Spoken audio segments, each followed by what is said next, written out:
Attendez, je vous prends la photo.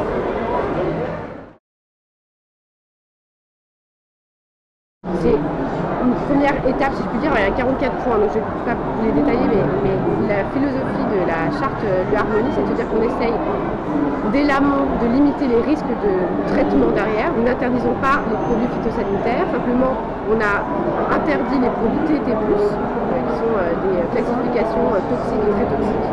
On n'est pas dans l'état d'esprit de se dire qu'il faut interdire intégralement les produits phytosanitaires. Alors c'est un choix stratégique de ne pas faire du bio. Donc là on est vraiment à chaque fois dans une période de travail avec l'ensemble de nos coopératives, nos meuniers, et aussi des experts agronomes ou biodiversité comme nous et conservation.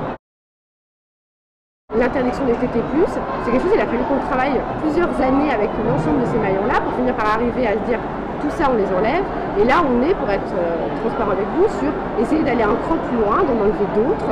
On interdit les insecticides de stockage sur les blés Harmonie, sauf dans un cas avec une dérogation et un protocole du genre bien particulier. 15% de nos blés Harmonie qui étaient traités avec des insecticides de stockage, parce qu'on sait qu'il y a des résidus quand on utilise des insecticides de stockage, donc on les retrouver toujours en dessous des seuils réglementaires, évidemment, mais néanmoins on peut en retrouver. Ça veut dire que pendant toutes ces années-là, il y avait des produits très toxiques? Alors, rien qui soit interdit par la réglementation, j'ai envie de vous dire. Évidemment, la base, c'est de respecter la réglementation, mais il y a un certain nombre de points qui, finalement, sur les terrains ne sont pas tous respectés. Et ces pesticides tueurs d'abeilles, donc vous les utilisez ou pas? Alors, c'est une question. En fait, on essaie de le quantifier, ce qui n'est pas forcément super facile. On a en fait l'ensemble de nos agriculteurs partenaires qui enregistrent sous la forme d'une fiche de culture pour chacune de leurs parcelles tous les traitements qui ont été faits.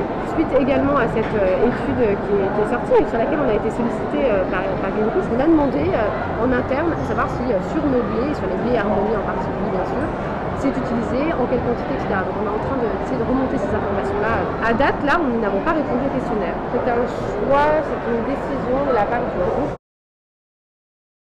Il y a un aspect financier à la démarche Harmonie, puisqu'on demande aux agriculteurs de respecter le cahier des charges, et aussi aux autres maillons, en particulier les organismes stockeurs, de nos yeux sur le terrain, d'accompagner les agriculteurs et surtout garantir la traçabilité, que le blé et le thé ne soient pas mélangés, etc. Et donc par conséquent, on verse une prime aux agriculteurs et aux organismes stockeurs, et nous avons décidé de ne pas augmenter le prix de nos produits, mettre en avant ce type de démarche, d'en parler aux consommateurs ou d'être présent ici au salon de l'agriculture, va nous permettre, peut-être que je vais me faire engueuler après, mais